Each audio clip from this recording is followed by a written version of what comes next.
السلام علیکم۔ آج کی میری یہ ویڈیو ایک ایسی دوشیزہ کے بارے میں ہے جسے محبت میں ناکامی تو ہوئی مگر وہ وقت پر سنبھل گئی۔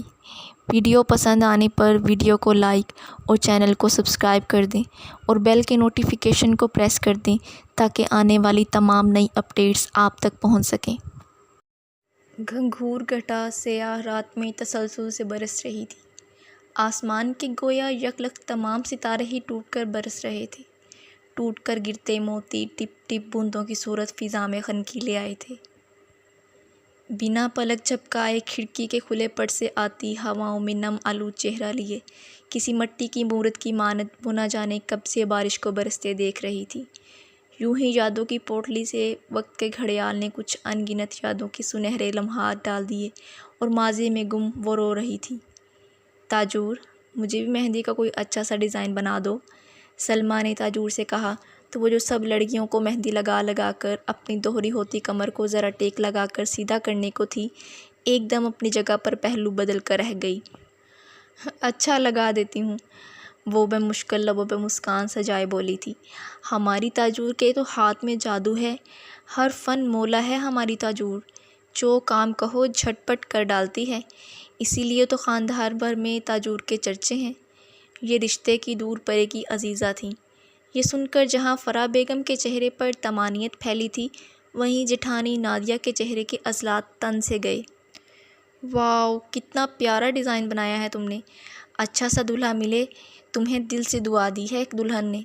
میک اپ سے تیار دلہن ندا نے دل سے دعا دی تھی۔ میک اپ سے تیار دلہن ندا نے دل سے دعا دی تھی۔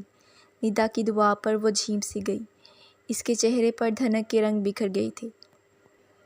جب تاجور کے اپنے مہندی لگانے کی باری آئی تو فرحاد نے باہر سے آواز لگائی، لڑکیوں کوئی چائے تو پلا دو۔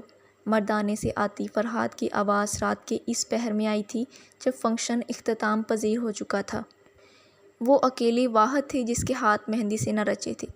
اب جب کہ وہ خود اپنے ہاتھوں میں مہندی لگانے کا سوچ ہی رہی تھی تو فرحاد کی آواز پر اسے رکنا پڑا۔ اول تو وہ صدا کی ٹھہری بامروت، دوسرا آواز لگانے والا کوئی اور نہیں فرحاد تھا جس کی ایک ایک آواز پر رکنا ٹھہرنا وہ از خود فرض عین سمجھتی تھی۔ بچیوں نے اب مہندی لگا لی ہے، اب یہ کون سا وقت ہے بھلا فرمائشی پروگرام کرنے کا، تیسرا دور ختم ہوا ہے چائے کا، اب بس سونے کی تیاری کرو۔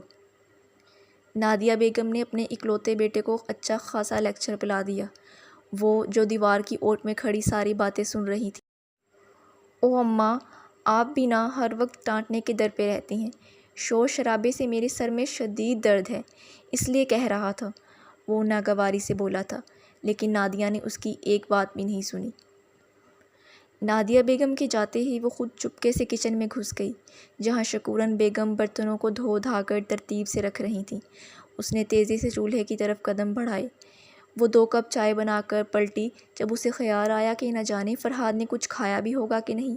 اس نے دیکھا بریانی فریج میں رکھی تھی، گرم کر کے چائے کے ساتھ وہ ٹرے میں سجائے وہیں ایک جانب میز پر رکھ کر فرحاد کو بلانے چل دی۔ اس نے اپنا سیل فون اٹھایا اور فرحاد کا نمبر پریس کیا۔ دوسری ہی کال پر فون اٹھا لیا گیا۔ خیریت ہے؟ وہ چونکا۔ گھر میں پہلے بھی جب کوئی کام ہوتا تو وہ فرحاد کو اسی طرح میسج یا کال کر لیا کرتی تھی، چائے پی لو آ کر۔ اب ادھر آئی تو پھر سبھی دوبارہ فرمائش کرنے لگیں گے۔ واقعی وہ اب تھکن سے خود چور چور تھی۔ اور فرحاد 2 منٹ میں ہی آ گیا۔ مجھے معلوم تھا، اور کسی کو میرا خیال ہو نہ ہو تمہیں ضرور ہوگا، وہ بے حد دھیمے لہجے سے بولا، لہجہ گہرا جبکہ الفاظ سادہ تھے۔ اسی لیے نہیں کہا مجھ سے، وہ کچھ نروٹھے پن سے بولی۔ آواز تو لگائی تھی، سوچا سن ہی لوگی، وہ بھی حاضر جوابی میں ایک تھا، شوق سے لہجے میں دو بدو۔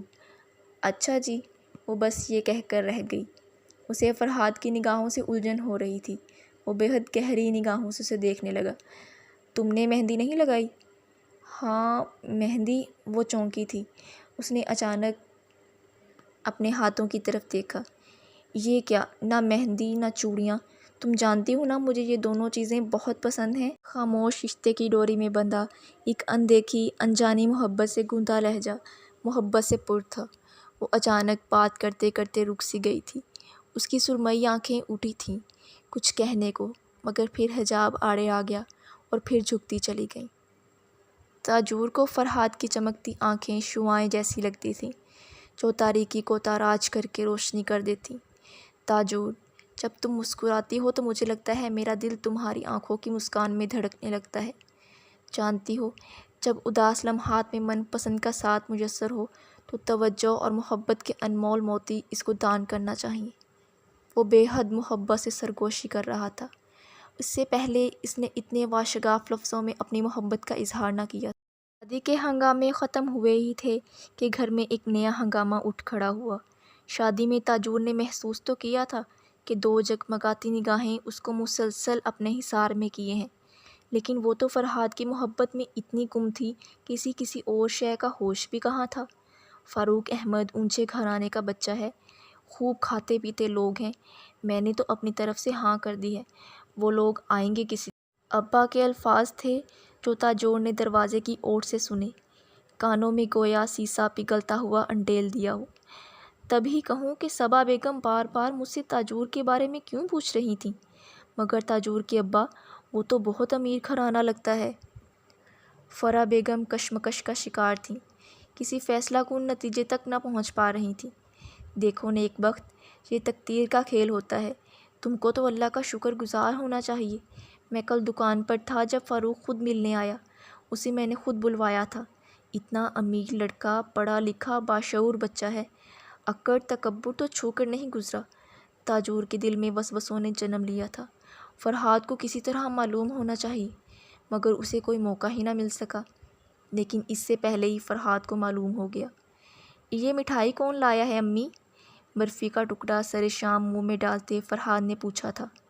ایک ہی تو گھر تھا، دیوار سے دیوار ملی ہوئی تھی، ہونا کیا ہے، مقابلے بازیاں۔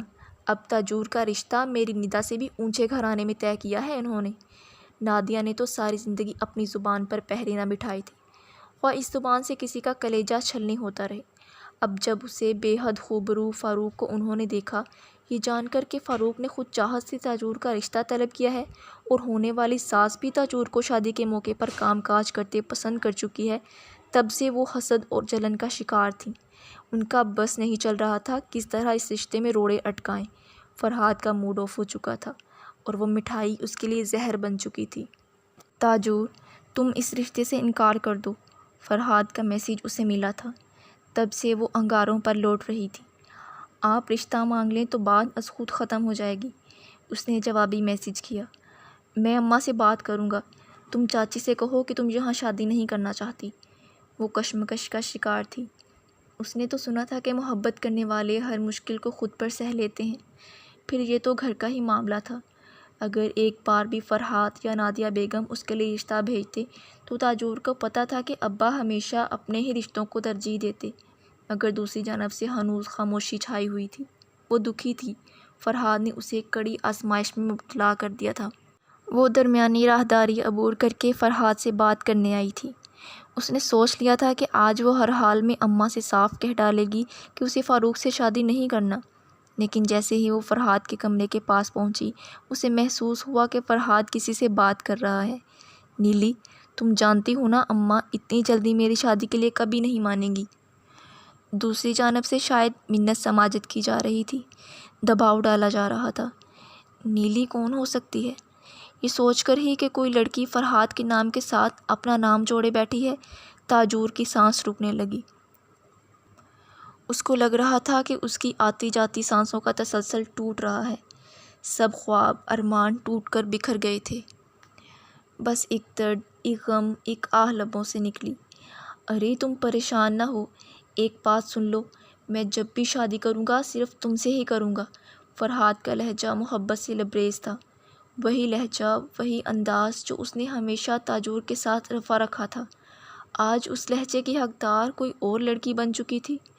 وہ وہیں پتھر کا بت بنی کھڑی تھی، دل البتہ زور زور سے دھڑک کر کسی انہونی کا پتہ دے رہا تھا۔ دوسری طرف سے نہ جانے کیا کہا تھا کہ فرحاد نے کہہ کہا لگایا، شادی اور تاجور سے؟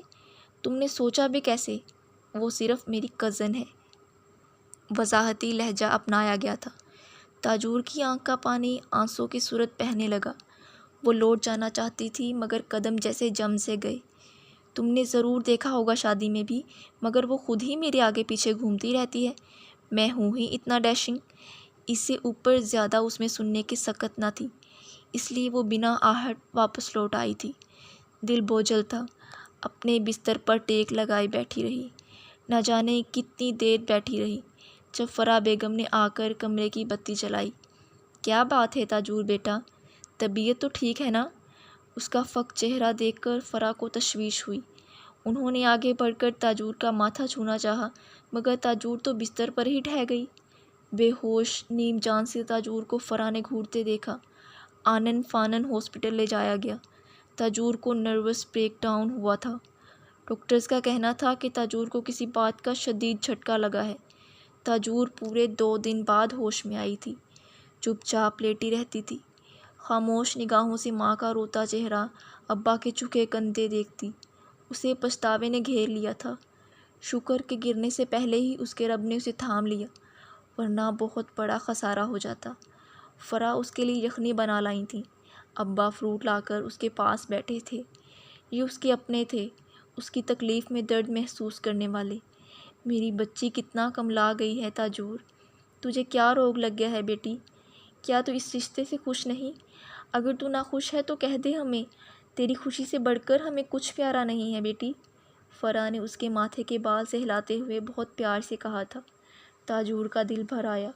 اس کی ماں کی محبت کی حد تھی، اور وہ کیا کرنے والی تھی؟ ایک شخص کی فریبی محبت کا شکار ہو کر اپنے ہی والدین کا دل دکھانے والی تھی۔ اماں، ایسا کچھ بھی نہیں ہے، آپ کو یہ کیوں خیال آیا؟ وہ اب مسکرائی تھی۔ اتنے عرصے میں ہی اس نے جان لیا تھا کہ اسے کیا کرنا ہے۔ بس بیٹا، فکر تو رہتی ہے، کل تجھے چھٹی مل جائے گی اور 2 دن بعد تیری منگنی ہے۔ تیاری بھی تو کرنی ہے نا؟ تمہاری ساس کی اپنی طبیعت خراب تھی، اس لیے ہاسپٹل نہ آ سکی۔ میں نے کہا کہ تاجور یوں بھی کل گھر آ ہی جائے گی، وہ بے حد فکر مند تھی تمہارے لیے۔ اسے اچانک احساس ہوا کہ وہ جب سے یہاں آئی ہے، نہ تو فرحاد آیا تھا اور نہ ہی تائی اماں نے آ کر حال پوچھا تھا۔ اماں، کیا میری بے ہوشی کے وقت میں تائی اماں آئی تھیں؟ دل کا سوال نہ چاہتے ہوئے بھی لبوں پر آ ٹھہرا۔ ارے وہ کیوں آنے لگی؟ جوڑوں کے درد کا بہانہ بنا لیا۔ کہنے لگی مجھے تو ہاسپٹل جاتے ہی وحشت ہونے لگتی ہے، اور فرحاد تو ماں کے کہنے میں ہے، کب آتا ہے بھلا؟ وہ حیران تھی کہ اسے صاف منظر پہلے کیوں دکھائی نہیں دیا۔ فرحاد تو ماں کے سامنے بھیگی بلی بن جاتا۔ وہ جو اپنی ماں کے سامنے اس کا نام نہ لے سکا، ساری عمر اس کا ساتھ کیا نبھاتا؟ وہ سوچوں میں گم تھی جب دروازے پر ہولے سے دستک ہوئی اور فاروق اندر آیا۔ وہ ایک خوبرو اور بے حد پرکشش نوجوان تھا۔ اس کے چہرے پر بکھری اپنائیت بھری مسکان دیکھ کر وہ چونک گئی۔ اس وقت ابا اور اماں دونوں ہی موجود نہ تھے۔ ابا اماں کو گھر چھوڑنے گئے تھے تاکہ وہ کچھ دیر آرام کر سکیں۔ آپ کو ڈسٹرب تو نہیں کیا؟ وہ بے حد تہذیب سے پوچھ رہا تھا۔ اس کے ہاتھ میں تازہ گلاب کا گلدستہ تھا، اس نے سامنے بڑھایا۔ تاجور نے ہولے سے مسکرا کر تھام لیا۔ ویسے جو لوگ آپ کو اتنا ڈسٹرب کر چکے ہوں کہ آپ کے دل و دماغ پر قابض ہو چکے ہوں، ان کا اتنا سا ڈسٹرب کرنا تو بنتا ہی ہے۔ فاروق کے سچے لہجے نے تاجور کو نظریں جھکانے پر مجبور کر دیا۔ اب جلدی سے اچھی ہو جائیں۔ فاروق کو اس نے پہلی مرتبہ بغور دیکھا تھا۔ فاروق کا فرحاد سے کسی معاملے میں کوئی مقابلہ تھا ہی نہیں۔ مسابقت ہر لحاظ سے ناموزوں تھی۔ پھر وہ دن بھی بالآخر آ ہی گیا۔ فرحاد نے اس سے کئی بار بات کرنے کی کوشش کی تھی۔ اس کا فون فرحاد کے میسیجز سے بھرا پڑا تھا۔ بالآخر اس نے فرحاد کو بلاک کر دیا۔ جب دل کے ہر راستے پر پہرے بٹھا لیے ہوں تو پھر یہ رستہ بھی کیوں؟ وہ منگنے کے لیے بالکل تیار بیٹھی تھی۔ باہر سسرال والے بھی آ گئے تھے۔ اماں نے کہا تھا کہ وہ لوگ منگنے کی بجائے نکاح کرنا چاہتے ہیں۔ تاجور نے مسکرا کر حامی بھر لی۔ اس وقت پنک کلر کے خوبصورت دیدہ زیب لباس میں ملبوس وہ قد آدم آئینے میں اپنا عکس دیکھ رہی تھی، جب اس کے عقب میں آہٹ ہوئی اور فرحاد سخت تیور لیے کمرے میں بنا دستک چلا آیا۔ یہ کیا حرکت ہے تاجور؟ تم میرے میسیجز کا جواب نہیں دے رہی اور ادھر باہر چچی بتا رہی ہیں کہ آج تمہارا نکاح ہے۔ فرحاد کے چہرے پر غصے کا رنگ تھا، انانیت کا، حکمرانی کا، جو ہر رنگ پر غالب آ چکا تھا۔ اس نے پلٹ کر فرحاد کو دیکھا تھا، اپنے سر پر پنک دوپٹے کو مزید انداز سے ٹھیک کیا اور بولی، کیسی لگ رہی ہوں میں فرحاد بھائی؟ تاجور کے انداز سے زیادہ لفظ بھائی نے فرحات کو چونکایا۔ فرحات کے چہرے پر ایک رنگ آ رہا تھا اور ایک رنگ جا رہا تھا۔ تم ہوش میں تو ہو؟ تم نے مجھ سے محبت کے دعوے کیے تھے، وہ سب کیا تھا؟ فرحات کا لہجہ غصیلا ہو چکا تھا۔ میں نے نہیں، آپ نے دعویٰ کیا تھا محبت کا، بلکہ نام نہاد محبت کا۔ لیکن میں فیصلہ کر چکی ہوں کہ میں ساری زندگی اسی شخص کے ہمراہ اپنی زندگی بسر کروں گی جہاں میرے والدین نے کہا ہے۔ وہ ایک اعتماد سے اور بے نیازی سے باہر نکل گئی۔ بڑوں کے فیصلے پر سر جھکا دینے سے زندگی روشن اور منزل سہل ہو جاتی ہے۔ یہ بات اس کی سمجھ میں آ چکی تھی۔